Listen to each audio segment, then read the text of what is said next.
Hello students, and let me show you how to submit a media recording for a Canvas assignment. First, go to the bottom of the page, scroll down until you get to Add Media, Record Upload. Click on the Record Upload button, and you have a choice of uploading from your computer files or to record from Canvas. So we're going to record from Canvas. Click here, and now you have a choice of using the webcam for a video recording or the mic for an audio recording without the video.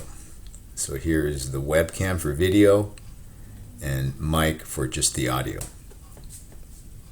When you are ready, click on Start Recording. We have a countdown, 3, 2, 1, and begin speaking. After you finish speaking, when you are done, click Finish, and you can listen to it again on the playback here. If you are happy with that, click on the green Save Media button. If you would like to record it again, click on Start Over. So after you are satisfied, you click on Save Media. And this is your recording, and you click on the Submit Assignment button to send it to your teacher. So that is how you submit a media recording for a Canvas assignment.